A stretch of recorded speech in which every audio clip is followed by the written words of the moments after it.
장기 요양 현장에서 매일 애쓰고 계시는 우리 종사자 여러분, 정말 고생 많으십니다.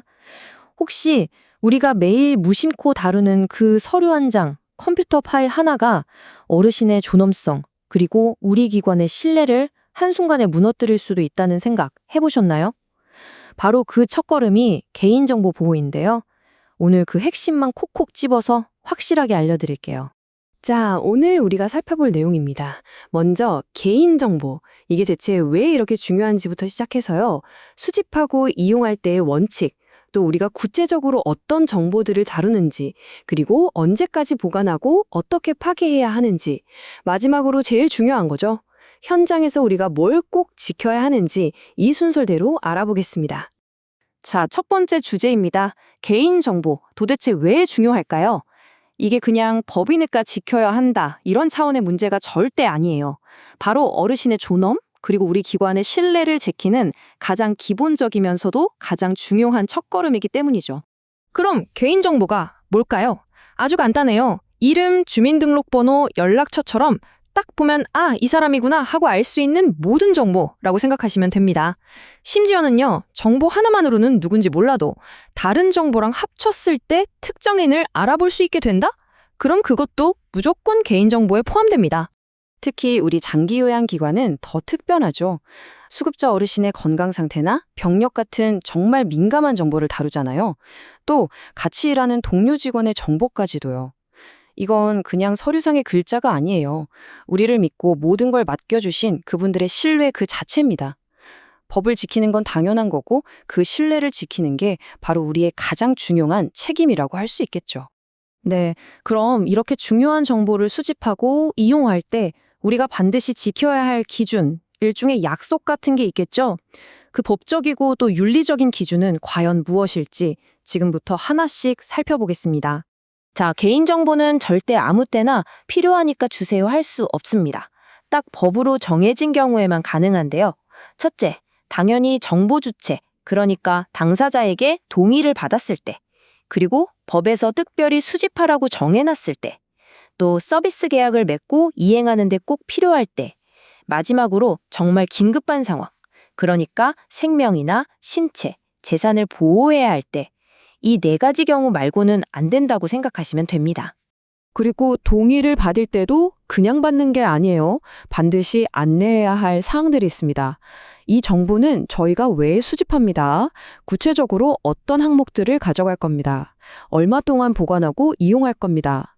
그리고 정말 중요한 거, 동의를 거부할 권리가 있고 만약 거부하면 어떤 불이익이 있을 수 있습니다. 이 네 가지는요, 무조건 명확하게 알려드려야 해요. 이게 바로 기본 중의 기본입니다. 여러 원칙들이 있지만 만약에 딱 하나만 기억해야 한다면 바로 이겁니다. 최소 수집의 원칙. 말 그대로 서비스 제공에 정말 꼭 반드시 필요한 정보만 최소한으로 수집해야 한다는 뜻이에요. 혹시 몰라서요. 나중에 필요할 수도 있잖아요. 이런 이유는 절대 통하지 않습니다.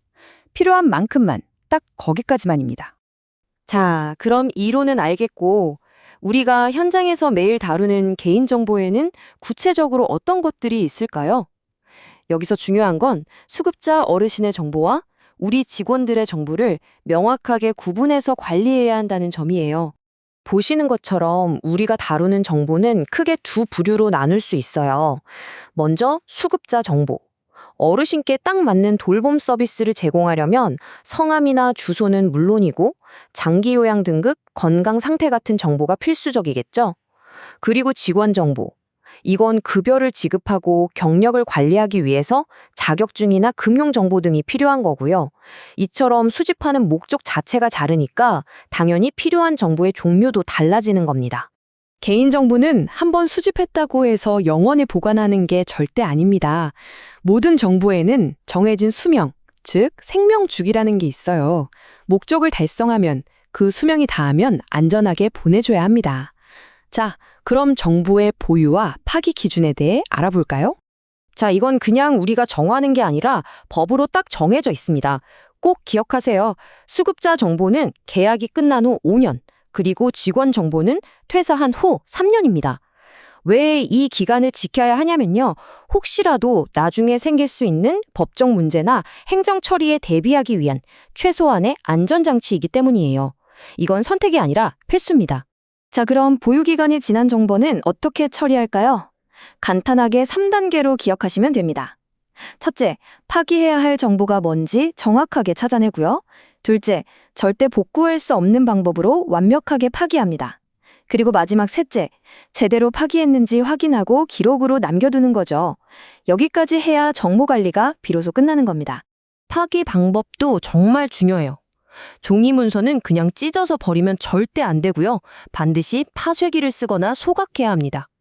그리고 컴퓨터에 있는 파일은 어떨까요? 그냥 딜리트 키 누르고 휴지통 비우면 끝일까요? 천만에요. 복구가 아예 불가능한 기술적인 방법으로 영구 삭제, 완전히 흔적도 없이 없애야 합니다. 자, 지금까지 여러 가지 원칙들을 알아봤는데 사실 가장 중요한 건 지금부터입니다. 이걸 우리 일상 업무에서 어떻게 실천하느냐, 바로 이 문제죠. 핵심은 이거예요. 여러분의 아주 작은 습관 하나하나가 우리 기관 전체의 보안 수준을 결정한다는 것. 말 그대로 여러분의 일성이 곧 보안입니다. 자, 이 체크리스트는 그냥 보고 넘어가는 게 아니라 매일, 특히 퇴근하기 전에 스스로에게 한번 물어보는 습관을 들으시면 좋습니다. 오늘 내가 다룬 개인정보 정말 업무 목적으로만 썼나? 혹시 나도 모르게 외부로 유출한 건 없나? 내 책상 위 서류, 컴퓨터 화면 그대로 두고 가는 건 아니지?